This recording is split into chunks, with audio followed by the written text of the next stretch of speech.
참여해 주셨습니다. 사무엘상 26장 13절에서 25절 다 같이 함께 읽겠습니다. 이에 다윗이 건너편에 가서 멀리 산꼭대기에 서니 거기가 멀더라. 다윗이 백성과 넬의 아들 아브넬에게 대하여 외쳐 이르되 아브넬아 너는 대답하지 아니하느냐 하니 아브넬이 대답하여 이르되 왕을 부르는 너는 누구냐 하더라. 다윗이 아브넬에게 이르되 네가 용사가 아니냐? 이스라엘 가운데 너 같은 자가 누구냐? 그런데 네가 어찌하여 내 주 왕을 보호하지 아니하느냐? 백성 가운데 한 사람이 내 주 왕을 죽이려고 들어갔었느니라. 네가 행한 이 일이 옳지 못하도다.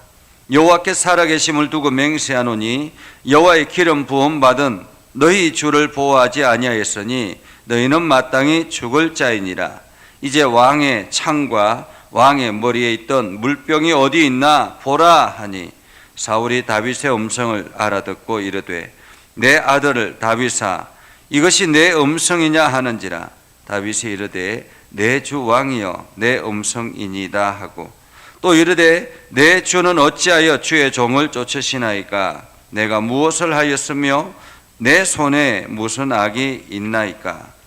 원하건대 내 주 왕은 이제 종의 말을 들으소서. 만일 왕을 충동시켜 나를 해하려 하는 이가 여호와시면 여호와께서는 제물을 받으시기를 원하나이다마는 만일 사람들이면 그들이 여호와 앞에 저주를 받으리니 이는 그들이 이르기를 너는 가서 다른 신들을 섬기라 하고 오늘 나를 쫓아내어 여호와의 기업에 참여하지 못하게 함이니이다.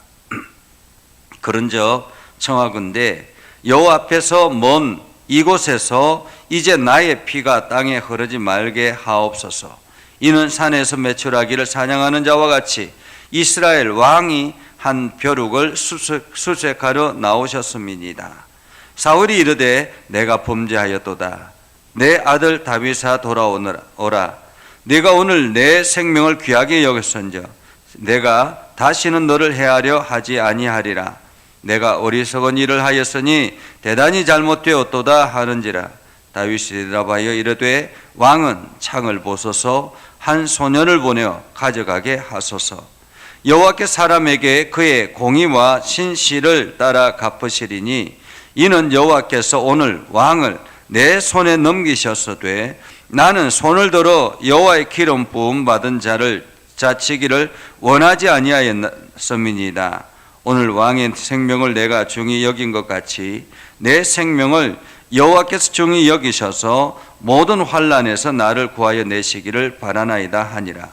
다윗이 사울에게 이르되 내 아들 다윗아 네가 내게 복이 있을지로다. 네가 큰 일을 행하겠고 반드시 승리하리라 하니라. 다윗은 자기 길로 가고 사울은 자기 곳으로 돌아가니라. 아멘. 오늘도 하나님의 은혜가 여러분의 삶에 가득하기를 바랍니다. 여러분들이 하는 모든 일들에 주님의 능력이 나타나고 그것을 통해서 세상을 밝히는 복된 하루가 되기를 주님의 이름으로 축복합니다. 우리가 말 한마디로 천냥빚을 갚는다라는 그러한 속담을 알죠. 그래서 말이 얼마나 참 중요한가. 아하고 어하고 다르다라는 것이죠. 또한 같은 말인데도 불구하고 억양에 따라서 느낌이 다르다라는 것을 우리 말들은 쉽게 알 수 있습니다. 그렇기 때문에 우리가 상대방을 배려하며 말하는 것 굉장히 중요하다라는 것입니다. 어쩌면 오늘 다윗과 사울은 엄청난 전쟁을 벌일 수 있는 그러한 상황임에도 불구하고 아무도 다치지 아니하고 각기 제갈 길로 걸어가는 그러한 장면을 우리는 오늘 성경을 통해서 봅니다. 다윗이 사울의 한밤중에 사울의 군막에 들어가서 창과 물병을 가지고 나왔습니다.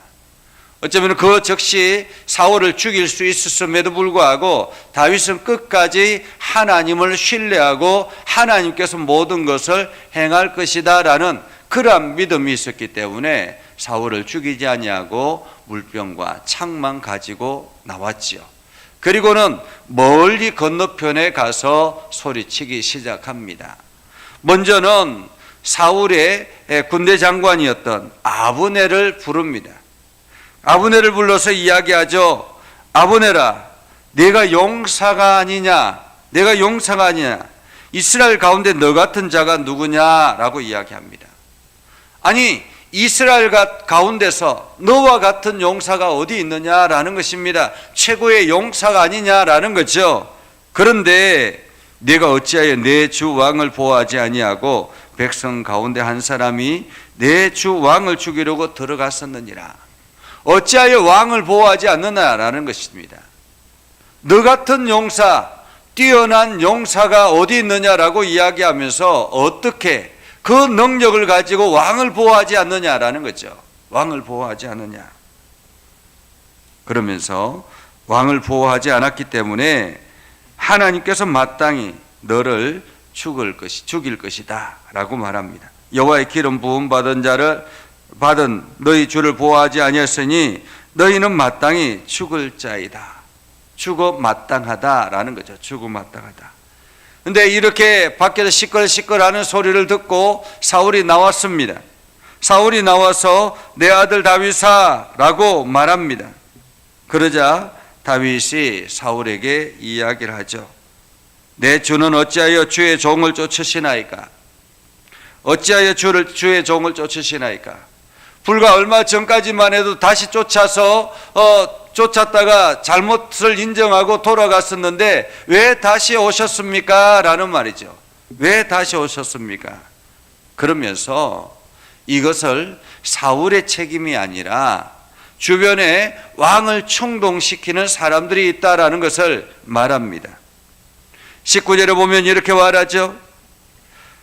원하건대 내 주 왕은 이제 종의 말을 들어서서 만일 왕을 충동시켜서 나를 해하려고 하는 이가 여호와시면 여호와께서는 제물을 받으시기를 원하시나이다마는 만일 사람들이면 그들이 여호와 앞에 저주를 받으리니 이는 그들이 이르기를 너는 가서 다른 신들을 섬기라 하고 오늘 나를 쫓아내어 여호와의 기업에 참여하지 못하게 함이니이다 라고 이렇게 고백합니다. 만일 하나님께서 왕을 충동시켜서 나를 잡으려고 했으면 오늘 내가 그 제물이 되겠습니다 라고 이야기합니다. 하나님이 충동시켜서 나를 잡으려고 했으면 내가 그 제물이 되겠습니다. 그런데 만일 사람이면 그들이 여호와 앞에 저주를 받을 것이다 라고 이야기합니다.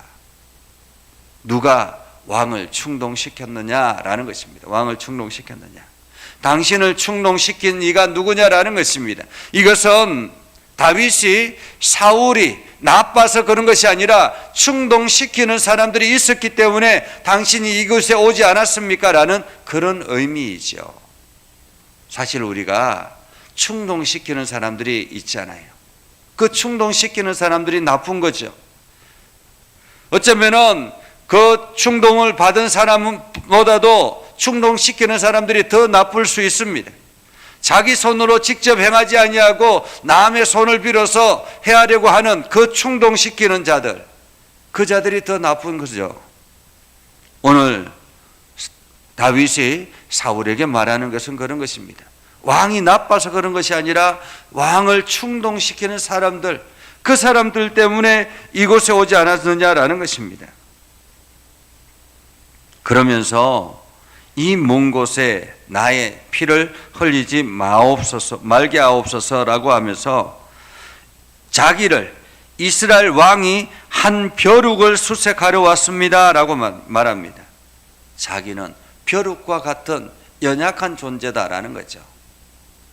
사실 하나님께서 지켜주지 아니하였으면 다윗은 사울 앞에서 진적에 찢겨 죽었을 것입니다. 자신은 벼룩과 같은 사람이다라는 거죠. 아주 보잘것없는, 나 같은 보잘것없는 자를 죽이려고 이곳까지 오셨습니까? 라는 것입니다. 그러자 사울이 그제서야 다시 정신이 번쩍 들었습니다. 내가 잘못했다라는 거죠. 내가 잘못했다. 내가 대단히 잘못했다라고 말합니다. 대단히 잘못했다. 그러면서 다시는 너를 해하지 않겠다라고 약속을 하죠.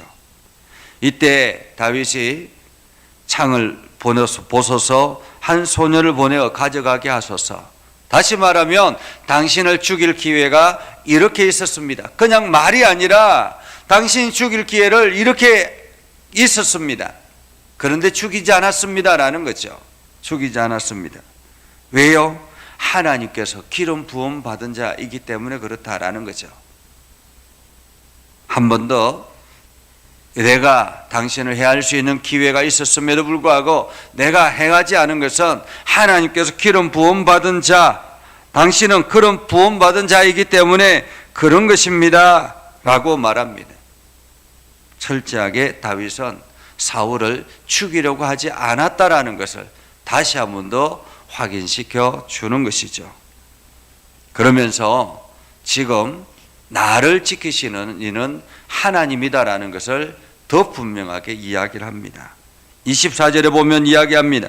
오늘 왕의 생명을 내가 중히 여긴 것 같이 내 생명을 여호와께서 중히 여겨서 모든 환난에서 나를 구하여 내시기를 바라나이다. 나는 하나님만 의지하고 가고 있습니다 라는 말입니다. 모든 환난에서 나를 구하기를 기도하고 또 기도합니다 라는 말이죠. 그러자 사울이 다윗에게 내가 너를 죽이지 아니하겠다, 너가 반드시 승리할 것이다 라고 이야기를 하고 오히려 축복하고 다윗을 돌려보내고 자기도 제갈 길로 걸어갔다라고 성경은 말하고 있죠. 오늘 이 장면을 통해서 우리는 무엇을 발견할 수 있을까요? 가장 먼저는 다윗이 끝까지 믿음에 굳건하게 서 있는 사람이었다라는 것입니다. 하나님을 철저하게 신뢰하는 사람이었다라는 것입니다. 내가 보복하지 않아도, 내가 실행하지 않아도 하나님께서 실행하신다라는 사실을 알았기 때문에 나는 철저하게 하나님이 원하시는 길을 걸어가고 있습니다라는 그런 믿음을 가지고 있었기 때문에 다윗이 이렇게 결정할 수가 있었겠죠. 그리고는 다윗은 가능한 한 사울을 상처 주지 않으려고 합니다. 지금 사울이 악해서 다윗을 죽이려고 한 것이 아니라 사울을 축농시키는 사람들이 있었기 때문에 당신이 이곳에 왔다라는 것을 이야기하면서 주변 사람들을 조금 더 조심하십시오라는 의미로 이렇게 이야기를 합니다. 어쩌면은 사울을 배려하는 다윗의 모습을 볼 수가 있죠. 우리가 상대방을 배려하며 말하는 것 굉장히 중요합니다.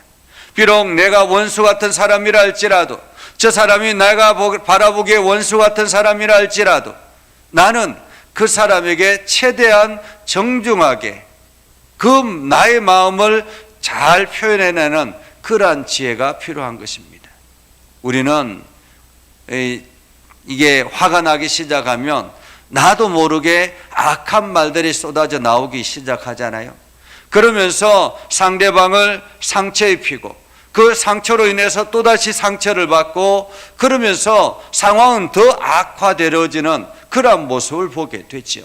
만약에 사울이 다윗에게 이렇게 행한 일들을 보고 다윗이 사울에게 악한 말도 행했다면, 말했다면 어떻게 됐을까요? 이 전쟁은 끝이 나지 않았을 것입니다. 그런데 다윗이 최대한 정중하게 사울에게 말했기 때문에 사울은 그 마음을, 자기 잘못을 인정하고 오히려 돌아가는 그러한 모습을 보게 됐지요. 이처럼 오늘도 우리가 나에게 손해를 입히는 사람이 있다든지 혹은 내가 원수 같은 사람이라 할지라도 나의 마음을 조금 더 다스리고 하나님 앞에 기도하고 그리고 또 기도하고 숨을 크게 내쉬고 난 다음에 상대방에게 말하면 조금 더 부드러운 말, 조금 더 편안한 말을 할 수 있을 것입니다. 그래서 그 말 한마디로 인해서 그 악한 마음들이, 악한 상황이 잘 해결되어지는 그러한 은혜도 경험하게 될 것입니다. 여러분들이 오늘도 이것을 통해서 하나님을 신뢰하고 우리의 언어들을 조금 더 부드럽게 만들어서 사람들과의 관계를 원만하게 만들어서 하나님의 복음을 전하는 일에 열심을 다하는 저와 여러분이 되기를 주님의 이름으로 축복합니다. 기도하겠습니다. 거룩하신 아버지 하나님, 오늘도 저희와 함께 하셔서 하나님의 은혜 가운데 거하게 하여 주심을 감사드립니다. 우리가 날마다 주님의 뜻을 구하고 우리가 날마다 하나님의 마음을 가지기를 소망합니다. 하나님, 우리에게 성령님 부어주셔서 하나님의 마음을 깨닫게 하시고 결단하고 또 세상을 향하여 나아갈 때 하나님의 거룩함을 드러내는 아름다운 사람들 되게 하여 주시옵소서. 오늘 하루도 성령님 주관하여 주셔서 우리의 입술을 주장하여 주시고 우리의 행동을 붙잡아 주셔서 날마다 아름다운 빛을 드러내는 그러한 우리의 삶이 되게 하셔서 이 지역을, 우리 주변을 더욱더 바르게 세워나가는 복된 심령 되게 하옵소서. 예수님의 이름으로 기도드리옵나이다. 아멘. 이제는 우리 구주 예수 그리스도의 은혜와 하나님 아버지 극진하신 사랑과 성령님의 감화 감동, 역사 위로 교통하시며 은혜가 주의 말씀 안에 있는 믿음의 백성들 위에 하는 모든 일들 위에 영원토록 함께 하옵시기를 간절히 축원하옵나이다. 아멘.